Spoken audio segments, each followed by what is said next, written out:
hyperthermia and sweating. So we were talking about different blankets to use. This child loves this particular blanket. It's super soft.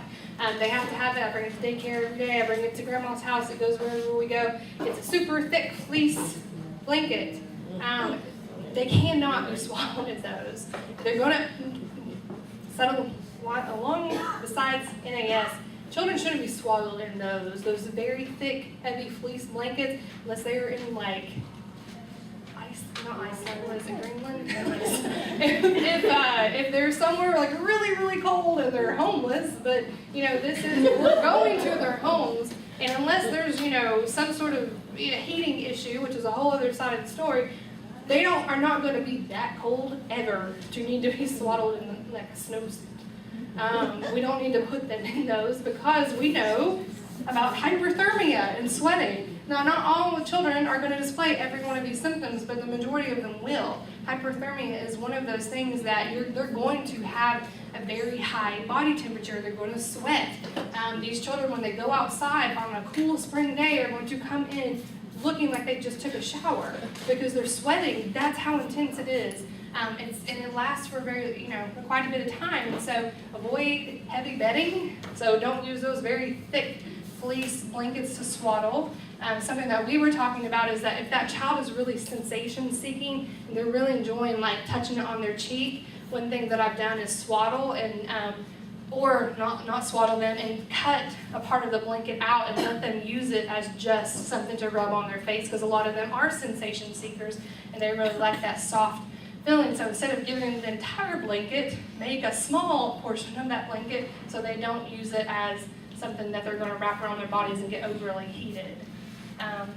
Don't overdress them. I try to talk to families about, especially different diverse families that you talk to. You'll see a lot of different cultures, like in the Asian culture, that they overly dress their child in like a turtleneck and like a sweater vest and a jacket, and it is July and you walk outside and they're sweating. Okay, you have to talk about that. Something that I always talk about is dress them how you're dressing. Now, I'm a really hot natured person, and so I'm going to dress a lot cooler than probably her, who was wearing nice little, like, she's freezing in here. I'm burning up. And so I'm going to dress my child the same way. I probably would put them in a onesie because I'm that hot all the time. But dress them like you're dressing. That's something that is just simple for them to remember. Now, if you have a child that's overly hot, tell them remove a layer.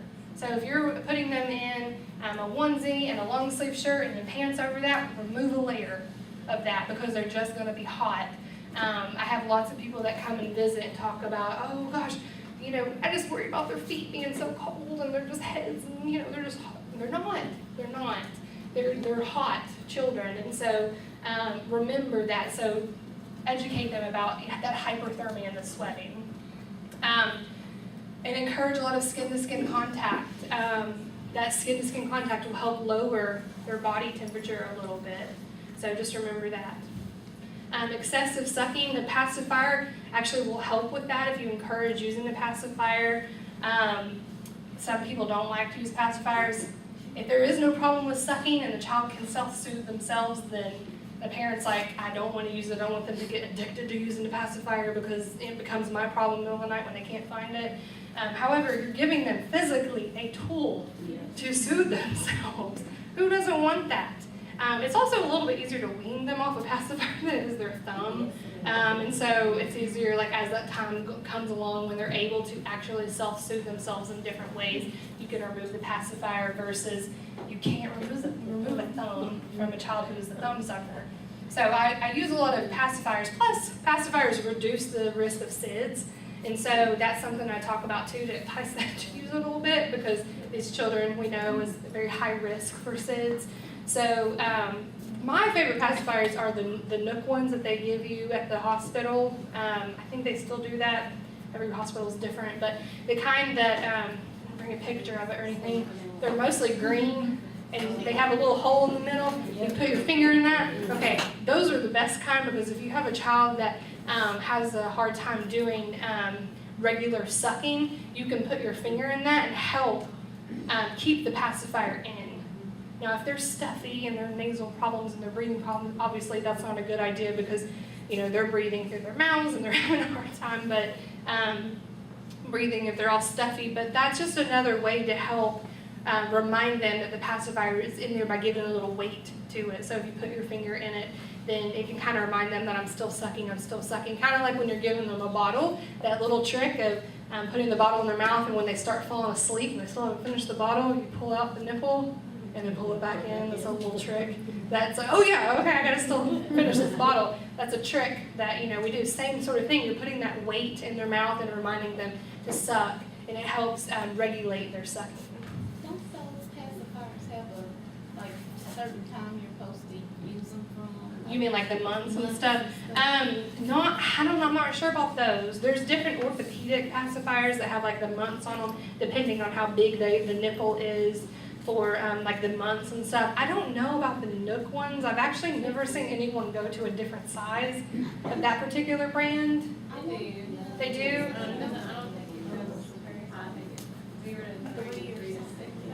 Okay, 0 to 3 to 3 to 6. Typically, we know this.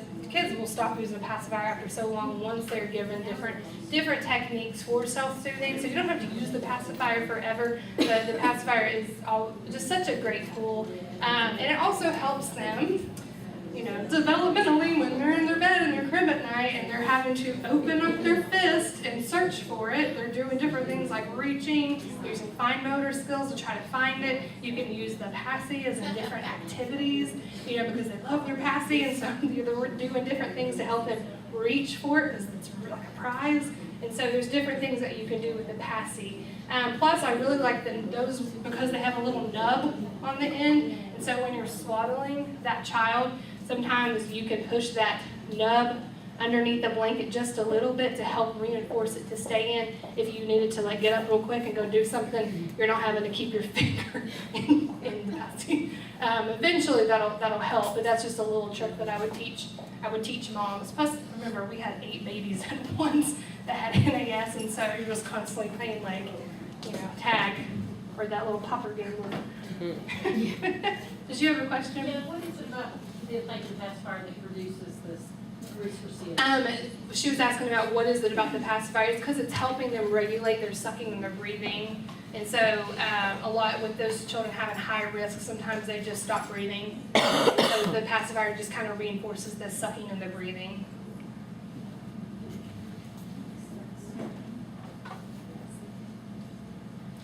For vomiting, the frequent burping will help quite a bit. A lot of these children will be diagnosed with acid reflux.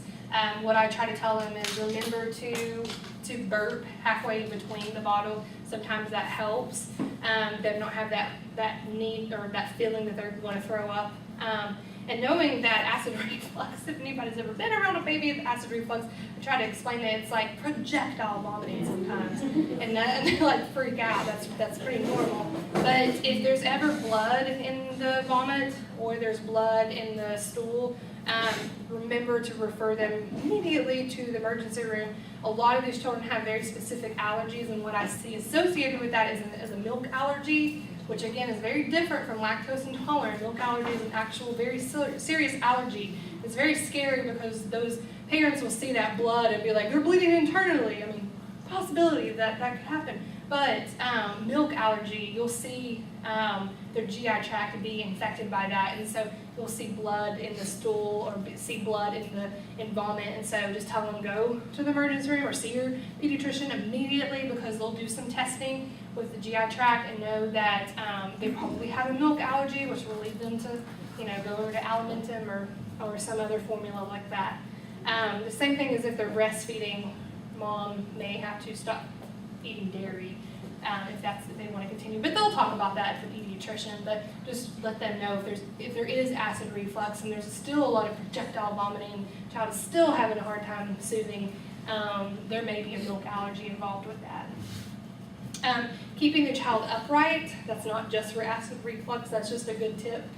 Keeping that child upright after feeding, using the infant seat, using a bouncy seat, using something like caregiver holding at an angle where the head is elevated. That's really good too, to help limit the vomiting. I always talk about that when people want to talk about head control and tummy time. Don't put them down for tummy time after they've had a bottle, because we have a whole other problem on our hands here.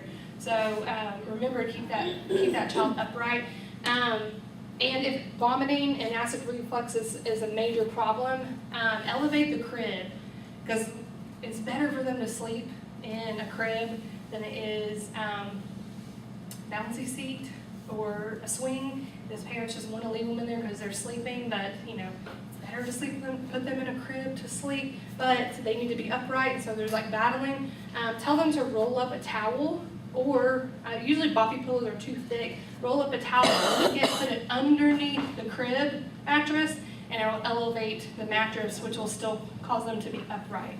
So they can do that at daycare too. There's not a DHS regulation for that, and so you can tell them to do that. And avoid swinging and bouncing, obviously, after feeding. Diarrhea and loose stools. We use a lot of diaper cream. We get a lot of donations of diaper cream from pediatricians because they know that NAS affects their stool so much. If you've had a child that's had diarrhea, that acid is burning their bottom. So we use diaper cream as a barrier cream every diaper change.